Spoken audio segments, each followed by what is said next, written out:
Hey, what's up, Crypto Army? I'm Travis, your crypto newbie, bringing you my experiences so you have to learn things the hard way. Just a reminder, I'm not a financial advisor. None of my content should be viewed as financial advice. Now, just a quick update on Reflex Finance. Now, if you didn't watch my previous video on this token, go ahead and click the link here and get familiar with this token, because I did a really in-depth review of their white paper and told you some of the things I'm concerned about with this token. And I also told you a lot of the positives with this token, because it's got some utility that they're bringing to the crypto space that hasn't been done anywhere else. And it's really going to stand them apart from other projects out there. Now, this token has not launched yet. So if you're going to CoinMarketCap or you're going to CoinGecko looking for it, you're not going to find it, because it doesn't launch until next month. So you're way ahead of the power curve to be able to do your research and see if this is something that you're interested in investing in.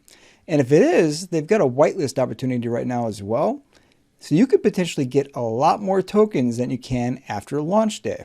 Just a thought. And again, I'm not a financial advisor. You got to do your own research, but I've already done a lot of research you can check out before you really dig into it, and get yourself a head start on looking into this token, because it's got a lot going for it. And some of the risk I mentioned in my previous video is no longer a risk.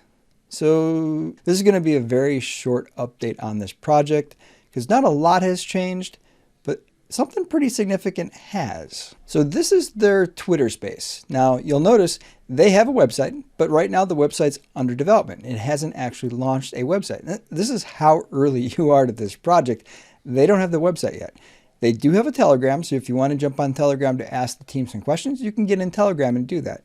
They've also obviously got the Twitter space. Now, between the two, they've got pretty good information on what's going on with this token, so I highly recommend you jump into both of these and get started on learning about this token. Now, I can't remember exactly where I found it. The security audit is done. And I want to say I was on Twitter, but I just did a quick look and I didn't see it there, so it might have been in Telegram. But the security audit is done. I'm going to show you how to find it, much easier than going to Twitter or Telegram to find it, by just going to where it was done. And I'll put all of the links for everything I'm going to talk about today in the description of this video. So just check out that, and that will get you moving pretty quick towards whatever information you're looking for. So this is the InterFi Network's audit website. If you look here, if you go to GitHub, you can see a list of all audited contracts. So come to this website, click that link, and that'll take you to their GitHub portal. And on here, everything's in alphabetical order. So all you have to do is scroll down to find Reflex Finance. You could also just do a quick search, hit the Control F, and then you can find it that way using Reflex. But anyway, there's Reflex. And as you can see here, in the last 15 hours is when this was posted. So it's relatively new information that really hasn't been pushed out, and it's not on a website that you can go look at. So this is really the best way to find it, and also to make sure that you get a legit copy of it. Now, if you scroll down, what you're going to quickly see about InterFi is they've audited quite a few projects to this point. I don't know much about InterFi other than the fact that obviously they've audited quite a few projects, which is good. At least we know that amount of information about InterFi, and I really do kind of like their audit. It does a pretty good job of saying what the issues are or what they found. So as you can see, it's 26 pages long. I like the presentation of InterFi. They do a really good job of laying this out, and they walk you through basically how did the audit do, but more importantly, what do they look at and how do they look at it? So this is all very good information, but you'll see their auditor's verdict is here.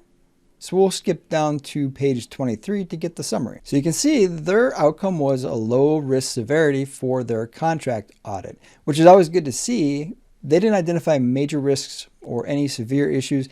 Anything really beyond just low risk stuff is what they identified in their audit process. And as you can see, the contract is still owned by the development team, which I don't really see a problem with that, because if there's any kind of a problem down the road, they can resolve it. Now, they also walk through which functions the team can edit and what they have the ability to do different things with throughout the course of their audit process. Again, I really do like the layout of their audit. I would have still preferred that they give it a numerical score. I think some of the other really big companies out there like Certic, they generally give you a score because that quantifies exactly what the team saw and what they equate that to be. And it's really hard for people that aren't experts in contracts to assess the severity of everything. Even if it's low risk, it's still some sort of an issue that was identified by the team. And take Certic as a good example. they give you a score. And sometimes all they identify is low risk issues, and you're still jumping down into the 80s or the low 90s. So it's helpful when the teams actually assign a score. That way, pretty much everybody's used to getting test grades, and we know what to quantify a 90 and above as and what an 80 and above as. And anything lower than 80 gets us a little concerned because that's, C territory for most of us. And if you're an overachiever, which I think a lot of people that invest in crypto tend to be overachievers, you're shooting for A's and B's at the lowest. We get a little concerned when we start seeing C's in the scores for security audit for something we're going to put our money into. So I would prefer that every one of the audit companies out there actually assign a score. Now, based on one low severity issue identified, a lot of times I'll give low 90s to mid 90s for 2 to 3. So this would be probably mid to high 90s if I was to affix a score to it, but that's not based off of anything in particular. Now, I did look at the specific issue that was identified, but I'm not an expert in contracts.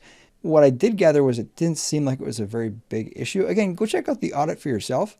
I always recommend you do that, but a low severity issue, probably not something you're gonna have to worry about. So now that we have the security audit, we know that at least one member of the team is gonna dox themselves. Hopefully more, and hopefully it's the CEO if it is just one, but at least one member of the team is gonna dox themselves.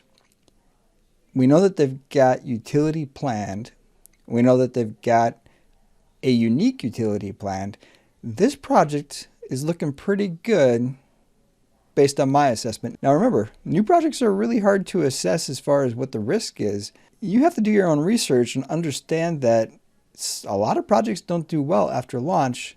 Anything could happen. I see a lot of promising aspects in this project. That's why I've chosen to invest in it, because I really like that unique aspect of the utility they got planned, and I think it's worth you checking out. That's all for today. Until next time, stay strong with those diamond hands.